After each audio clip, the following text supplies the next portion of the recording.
বন্ধুরা, অনেক সময় পাউরুটি বেশি হয়ে গেলে কিংবা বাসি হয়ে গেলে আমরা ফেলে দিই, কিন্তু পাউরুটি এখন থেকে আর ফেলো না। পাউরুটি দিয়ে তৈরি করে নাও এই রেসিপিটা।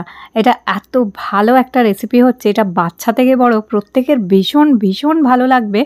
আর একদিন বানালে এই রেসিপিটা মনে হবে বারে বারে বানাই আর রোজ খাই। হ্যাঁ বন্ধুরা, এই রেসিপিটি তৈরি করার জন্য পাউরুটিগুলোকে আগে এরকমভাবে হাতে ছিঁড়ে নিতে হবে, টুকরো টুকরো করে নিতে হবে, ছোট ছোট করে টুকরো করে নেবে। আমি এখানে 3টে বড় পাউরুটির স্লাইস ছিল, সেগুলোকে আমি এরমভাবে টুকরো করে নিলাম। তো এগুলো এইভাবে টুকরো করে নেওয়ার পর এবার এইগুলোকে একটা মিক্সার গ্রাইন্ডারে দিয়ে দেবে আর খুব ভালো করে গুঁড়ো করে নিতে হবে। যদি পারো হাত দিয়ে যদি গুঁড়ো করতে পারো করে নিতে পারো, তাহলে পাউরুটি একটু বাসি হলে পাউরুটিগুলো যখন শক্ত হয়ে যায় তাহলে অতি সহজেই গুঁড়ো হয়ে যায়। আর একটু ফ্রেশ পাউরুটি হলে অসুবিধা হয়, সেই ক্ষেত্রে তোমাদের মিক্সারে গুঁড়ো করতে হবে। তো দেখো এখানে কত সুন্দরভাবে পাউরুটি আমি গুঁড়ো করে ফেলেছি। এইবার দেখো এখানে নিয়েছি কিছু স্ট্রবেরি। তোমরা যে স্ট্রবেরি নেবে তাই না, যে কোনো ফল নিতে পারো, এখানে যে কোনো আপেল নিয়ে নিতে পারো, আনারস নিতে পারো, আঙুর নিতে পারো, যে কোনো ফল এখানে ব্যবহার করতে পারো। তো এক বাটি আমি স্ট্রবেরি নিয়েছি, তার মধ্যে 1 কাপ চিনি দিয়েছি। আর এই স্ট্রবেরি আর 1 কাপ চিনিটাকে ভালো করে পেস্ট করে নিতে হবে। তোমরা যে কোনো ফল ব্যবহার করতে পারো, আপেল যদি নাও খোসাটা ছাড়িয়ে নেবে, আর কমলা লেবু নিতে পারো, কমলা লেবুর রস দিয়েও করতে পারো। এবার এই চিনি আর স্ট্রবেরির যে পাল্পটা আমরা তৈরি করেছি, এটাকে এবার দেখো এইরকমভাবে ফ্রাইং প্যানে দেবে, দিয়ে এবার এটাকে অনবরত একটু নাড়তে থাকতে হবে। আর মিডিয়াম ফ্লেমে, খুব হাই না খুব লো না, মিডিয়াম ফ্লেমে আস্তে আস্তে এটাকে ঘন হতে দিতে হবে। বন্ধুরা, এখানে চিনির পরিমাণটা একটু বেশি রাখবে, তাহলেই এই রেসিপিটা ভালো হবে।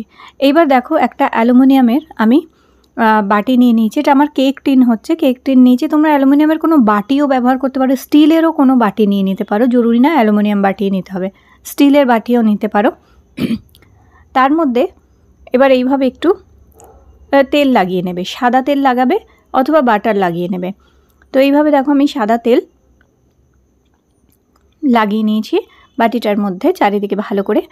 এইবার এইদিকে দেখো এই যে স্ট্রবেরি, এটা একটু জ্যাম মতন তৈরি করে নিতে হবে, ঠিক জ্যাম যেরম তৈরি হয় ওইরকম, তবে জ্যামের থেকেও আরেকটু ঘন করতে হবে এটাকে, তবে এই রেসিপিটা ভালো হবে।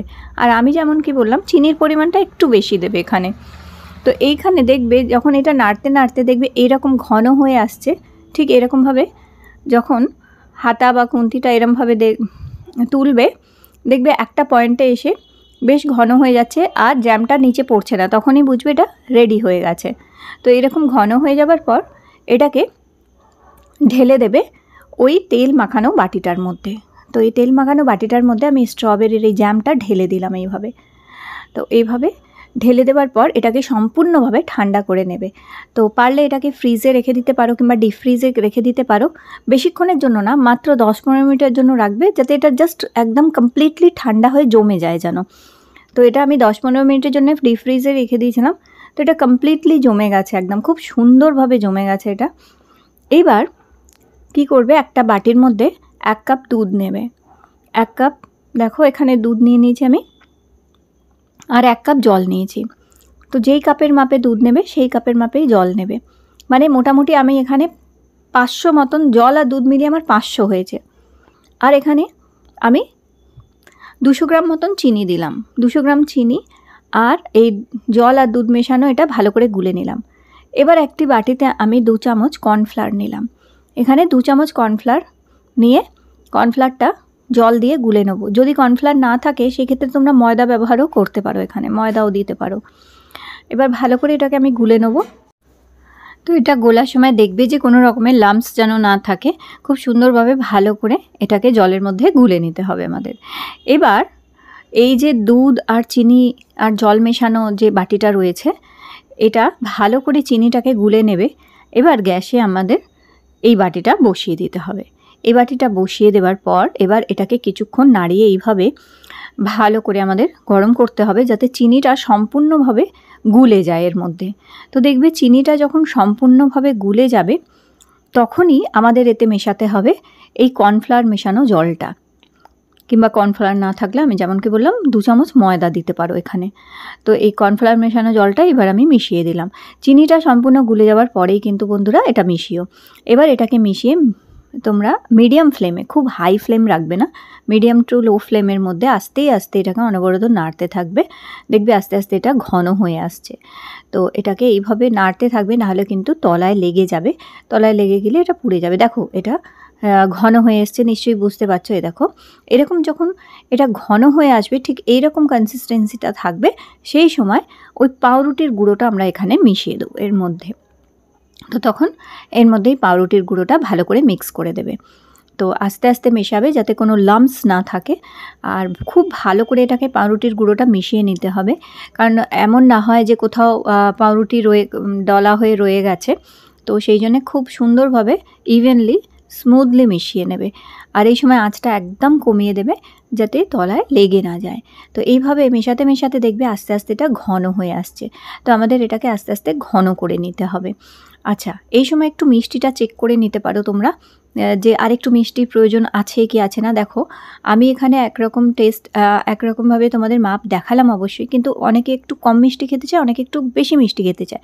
আমি একটু কম মিষ্টি খেতে ভালোবাসি, তাই আমি অল্প চিনি দিয়েছিলাম। তোমরা চাইলে আরেকটু মিষ্টিও দিতে পারো এখানে। এবার আমি একটুখানি ফ্রুট এসেন্স দিয়ে দিচ্ছি, মানে আমার এখানে স্ট্রবেরি এসেন্স ছিল সেটা আমি দিয়ে দিচ্ছি। যদি তোমাদের কাছে স্ট্রবেরি এসেন্স না থাকে, ভ্যানিলা এসেন্স থাকলে ভ্যানিলা এসেন্সও দিতে পারো, পাইনঅ্যাপেল এসেন্স থাকলে সেটাও দিতে পারো, তোমাদের পছন্দসই যে কোনো এসেন্স দিতে পারো। এবার দেখো এটা কি সুন্দর জমে গেছে, একদম সুন্দরভাবে শক্ত হয়ে জমে গেছে কিন্তু এই জ্যামটা। এইবার যেটা হচ্ছে ওই স্ট্রবেরি এসেন্সটা ভালো করে মিক্স করে নেওয়ার পরে এবারে এইটা আমরা এই বাটিটার মধ্যে জ্যাম ঢেলে রেখেছিলাম, সেই বাটিটার মধ্যে আমি ঢেলে দিলাম। তো এইভাবে গরম গরমই এই বাটিটার মধ্যে ঢেলে দেবে, এটা কোনো ঠান্ডা করার প্রয়োজন নেই। গরম গরমই বাটিতে ঢেলে দেওয়ার পর এবার একটি বড় জায়গা নেবে, তার মধ্যে এরকম একটা প্লেট অথবা বাটি কিছু বসাবে, তার ওপরে এই পাউরুটি আর জ্যাম দেয়া এই বাটিটা বসিয়ে ওপরে একটা কাগজ এরকমভাবে দিয়ে দেবে, যাতে ভাপেতে যে ঘামটা হয় সেটা যেন না পড়ে পুডিংয়ের ওপরে। তার উপরে একটা এরকমভাবে থালা চাপিয়ে দেবে। দেওয়ার পরে ওপর থেকে আবার এটাকে কভার করতে হবে। তো এইভাবে ওপর থেকে আরেকটি বড় ঢাকনা দিয়ে এরমভাবে পুরোটা কভার করে দেবে।